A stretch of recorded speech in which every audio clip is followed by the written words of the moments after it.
കഴിഞ്ഞ ദിവസമാണ് ധനകാര്യ വകുപ്പിന്റെ ഒരു തീരുമാനം വാർത്തയായി വന്നത്. ഇനിമേലിൽ ക്ഷേമ പെൻഷനുകൾ വീടുകളിൽ എത്തിക്കില്ല, സഹകരണ ബാങ്കുകളെ പൂർണ്ണമായിട്ടും ഒഴിവാക്കി വാണിജ്യ ബാങ്കുകൾ വഴി വിതരണം നടത്തുമെന്നായിരുന്നു ആ വാർത്ത. നമുക്കറിയാം, മുഖ്യമന്ത്രി കൂടിയായ സതീശൻ കൈകാര്യം ചെയ്യുന്ന വകുപ്പാണ് ധനകാര്യ വകുപ്പ്. അതുകൊണ്ട് തന്നെ ഈ വാർത്ത വന്നത് മുതൽ സതീഷിന്റെ ആരാധകരായിട്ടുള്ള കോൺഗ്രസ്സുകാരും ലീഗുകാരും ഈ വാർത്ത ആഘോഷിക്കുകയാണ്. നല്ല തീരുമാനമാണ്, ഇത് നേരത്തെ എടുക്കേണ്ട തീരുമാനമായിരുന്നു എന്ന രീതിയിലാണ് അവരുടെ ആഘോഷം.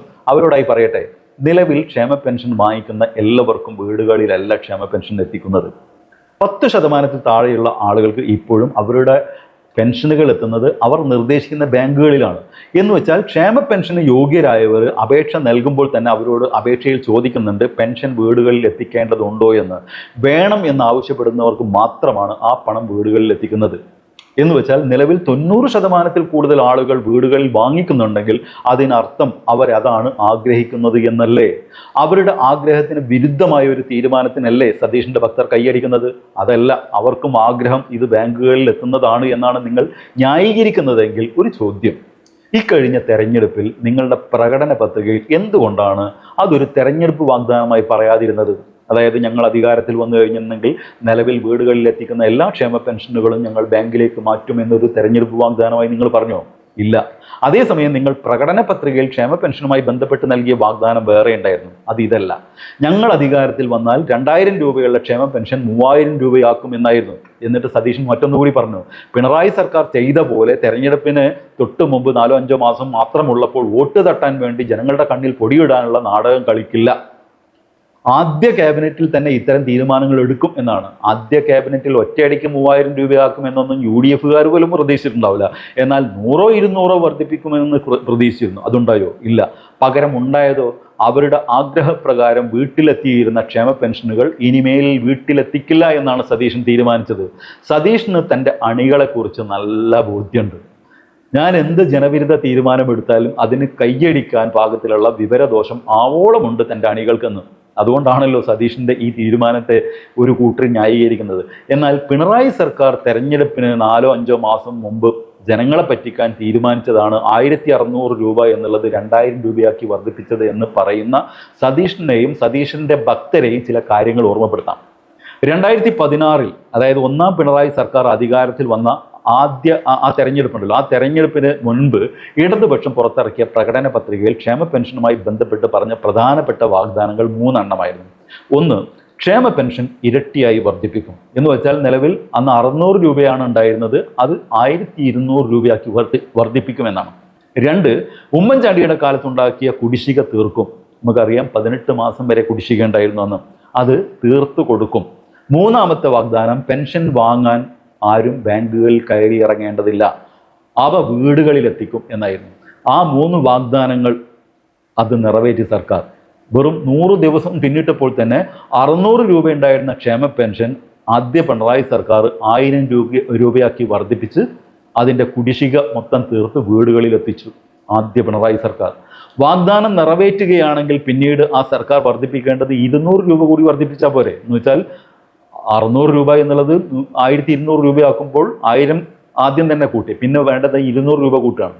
പക്ഷെ ആ സർക്കാർ ഘട്ടം ഘട്ടമായിട്ട് അത് വീണ്ടും ഉയർത്തി 1600 രൂപയാക്കി. മാത്രമല്ല 32 ലക്ഷത്തോളം ആളുകൾ മാത്രം വാങ്ങിയിരുന്ന ക്ഷേമ പെൻഷൻ ഇരട്ടിയോളം വർദ്ധിപ്പിച്ച് 62 ലക്ഷത്തിലധികം ആളുകൾ വാങ്ങിക്കുന്ന രൂപത്തിലേക്ക് മാറ്റുകയും ചെയ്തു. തെരഞ്ഞെടുപ്പിൽ പറഞ്ഞ വാഗ്ദാനങ്ങളോട് പുല്ലുവില കൽപ്പിക്കുന്ന നാട്ടിൽ വാഗ്ദാനം നൽകിയതിനേക്കാൾ 400 രൂപ അധികാരം നൽകി പടിയിറങ്ങിപ്പോന്ന സർക്കാർ ചരിത്രത്തിൽ ആദ്യമായിരിക്കും. എന്നാൽ 1ാം പിണറായി സർക്കാരിൻ്റെയും 2ാം പിണറായി സർക്കാരിൻ്റെയും കാലത്ത് നമ്മുടെ നാട്ടിലെ അവസ്ഥ എന്തായിരുന്നെന്ന് നമുക്കൊന്ന് ഓർത്താൽ അറിയാം. ഓഖി, നിപ്പ, കൊറോണ, പ്രളയം, ഉരുൾപൊട്ടൽ, അങ്ങനെ സാമ്പത്തികമായി സംസ്ഥാനം പ്രയാസപ്പെടുമ്പോൾ കേന്ദ്രം ഭരിക്കുന്ന മോദി സർക്കാരിൻ്റെ നിലപാടോ?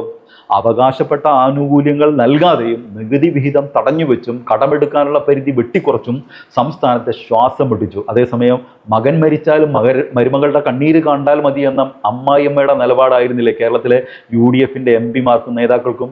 എങ്ങനെയെങ്കിലും കേരളം കുത്തുപാള എടുത്തത് കണ്ടാൽ മതി എന്ന് ആഗ്രഹിക്കുന്നവരായിരുന്നു UDF നേതാക്കളും രാഷ്ട്രീയ തിമിരം ബാധിച്ച കുറേ UDF-ന്റെ അണികളും. ആ പരിധികളിൽ നിന്നുകൊണ്ട് ചെയ്യാവുന്നതിൻ്റെ മാക്സിമം ചെയ്ത സർക്കാരിനെ മറവി ബാധിച്ച ജനങ്ങളുടെ മുന്നിൽ തെറ്റിദ്ധരിപ്പിച്ച് പച്ച നുണകളും അവാസ്തവമായ കാര്യങ്ങളും പറഞ്ഞ് പച്ചക്ക് വർഗീയത പറഞ്ഞ് അധികാരത്തിലെത്തിയവർ നിരന്തരം ജനവിരുദ്ധ തീരുമാനങ്ങളാണ് എടുത്തുകൊണ്ടിരിക്കുന്നത്. അതിലൊന്നാണ് ക്ഷേമ പെൻഷൻ വീടുകളിൽ എത്തിക്കുന്ന പരിപാടി നിർത്തലാക്കി എന്നത്. ഇതിനെ ന്യായീകരിക്കുന്നവർ പറയുന്നത് 10 വർഷം മുമ്പുള്ള അവസ്ഥയല്ല ഇപ്പോൾ, ബാങ്കിലേക്കാക്കിയാലും പ്രശ്നമല്ല, ATM കാർഡും ഗൂഗിൾ പേയും ഫോൺ പേയും ഒക്കെയുള്ള ഈ സൗകര്യം ഉണ്ടല്ലോ, അത് ഉപയോഗിച്ചൂടെ എന്നൊക്കെയാണ്. ഞാനൊരു കാര്യം പറയട്ടെ, പെൻഷൻ വിതരണ ചുമതലയുള്ള ഒരാളുമായി നേരിട്ട് ബന്ധമുള്ള ഒരാളാണ്. ആ അർത്ഥത്തിൽ ഒരു അനുഭവം പങ്കുവെക്കാം. ഒരു വീട്ടിലെ ഒരു ഉമ്മ, പ്രായമായ ഉമ്മ, പെൻഷൻ വിതരണം നടത്തുന്ന ആളോട് പറഞ്ഞത്, ഞാൻ വീട്ടിലുണ്ടെങ്കിലും എൻ്റെ മക്കളുള്ള സമയത്ത് പെൻഷൻ എൻ്റെ കയ്യിൽ തരരുത് കേട്ടോ, മറ്റ് ഏതെങ്കിലും സ്ഥലത്തേക്ക് മാറിപ്പോകണം, അവരുടെ കയ്യിൽ കിട്ടിയാൽ പിന്നെ എനിക്ക് കിട്ടില്ല എന്നാണ്. അതുകൊണ്ട് അവരില്ലാത്ത സമയത്ത് പെൻഷൻ തന്നാൽ മതി, അല്ലെങ്കിൽ ഞാൻ വീട്ടിലേക്ക് വന്ന് വാങ്ങിച്ചോളാം എന്നാണ്. എന്താ കാരണം? മക്കളെ പേടിയാണ്. ചില അമ്മമാർക്ക്, ചില ഉമ്മമാർക്ക്, ചില അച്ഛന്മാർക്ക് അവരത് കൈക്കലാക്കിയാൽ പിന്നെ കിട്ടില്ല. പാവം അവറ്റകൾ മരുന്ന് വാങ്ങിക്കാനോ അല്ലെങ്കിൽ കെട്ടിച്ചയച്ച പെൺമക്കളുടെ വീട്ടിലേക്ക് വിരുന്ന് പോകാനോ പോകുമ്പോൾ പേരമക്കൾക്ക് എന്തെങ്കിലും ബേക്കറിയോ അല്ലെങ്കിൽ ഫ്രൂട്ട്സോ ഒക്കെ വാങ്ങിക്കാനോ ആ പണം ഉപയോഗിക്കുക. അതിന് കിട്ടില്ല. എല്ലാ മക്കളും അങ്ങനെയാണെന്നല്ല. അതായത് ഇതെല്ലാം ബാങ്കിലേക്കാക്കിയാൽ ഇനി പ്രശ്നം എന്താ വരാൻ പോകുന്നത്?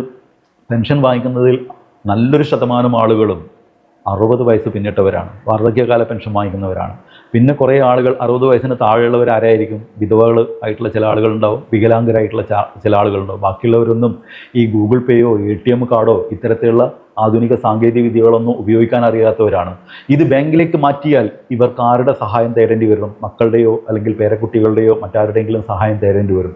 അപ്പോൾ ഇവർക്ക് ഈ പണം പൂർണ്ണമായിട്ടും കയ്യിൽ കിട്ടുമോ? അങ്ങനെ ആശങ്കയുള്ള ആളുകളുണ്ട്. എല്ലാവരെയും അടച്ചാക്ഷേപിക്കാനല്ല, അത്തരത്തിൽ ഈ ചെറിയ വരുമാനം പോലും തട്ടിയെടുക്കുന്ന മക്കളോ പേരക്കുട്ടികളോ ഒക്കെ ഉള്ള നാട്ടിലാണ് നമ്മൾ ജീവിക്കുന്നത്. അവർക്ക് ആ ആശങ്ക ഉണ്ടായതുകൊണ്ടാണ് പെൻഷൻ വാങ്ങിക്കുമ്പോൾ അതിൻ്റെ ഫോമിനകത്ത് തന്നെ വീട്ടിലെത്തിക്കണം എന്നുള്ള ഓപ്ഷൻ ടിക്ക് ചെയ്ത് അത് വീട്ടിലെത്തിക്കുന്നത്, അത് വാങ്ങിക്കുന്നത്. അവരുടെ മുന്നിലാണ് ഇടുത്തി പോലെയുള്ള ഈ തീരുമാനം വരുന്നത്. മാത്രമല്ല, ഇപ്പോൾ ഈ പെൻഷൻ ചുമതല, വിതരണ ചുമതല ഏറ്റെടുത്തിട്ടുള്ള കുറേ ആളുകളുണ്ട്. സാമ്പത്തികമായിട്ട് മിക്കവാറും സ്ത്രീകളാണ്. അവരെ സംബന്ധിച്ചിടത്തോളം അവർക്കൊരു ചെറിയ വരുമാന മാർഗമാണത്. ഒരു പെൻഷൻ വിതരണം നടത്തി കഴിഞ്ഞാൽ 25 രൂപയാണെന്നാണ് എൻ്റെ ധാരണ. 25 രൂപ വെച്ച് ഒരു 100 പെൻഷൻ വിതരണം നടത്തിയാൽ അവർക്ക് ഒരു 2500 രൂപ കിട്ടും. സാധാരണഗതിയിൽ 100ൻ്റെയും 200ൻ്റെയും ഇടയിലാണ് പെൻഷൻ ഒരു വാർഡിലുണ്ടാവുക. അത്തരത്തിലുള്ള ആളുകളെ സംബന്ധിച്ചിടത്തോളം 3000 4000 രൂപ അവർക്കൊരു ആശ്വാസമാണ്. അതും ഇല്ലാതായി. അപ്പോൾ ക്ഷേമ പെൻഷൻ ബാങ്കുകളിൽ എത്തിക്കുന്നതിന് കൈയടിക്കുന്ന ആളുകൾ ഈ കാര്യമൊന്ന് മനസ്സിലാക്കുക. ഇനി ഏറ്റവും അവസാനത്തെ പ്രശ്നം, മുൻപ് ഇത് ബാങ്കിലായിരുന്ന സമയത്ത് UDF ഉമ്മൻചാണ്ടി ഭരിച്ചിരുന്ന സമയത്തുള്ള അവസ്ഥ എന്തായിരുന്നു? 18 മാസം കുടിശ്ശികയായിരുന്നു. കാര്യങ്ങൾ ഏകദേശം ആ രൂപത്തിലേക്ക് മാറുന്നതിൻ്റെ സൂചനയായിട്ടാണ് എനിക്കിത് തോന്നുന്നത്. മറ്റൊരു വീഡിയോ ആയിട്ട് വരുന്നവരെല്ലാവർക്കും ഗുഡ് ബൈ.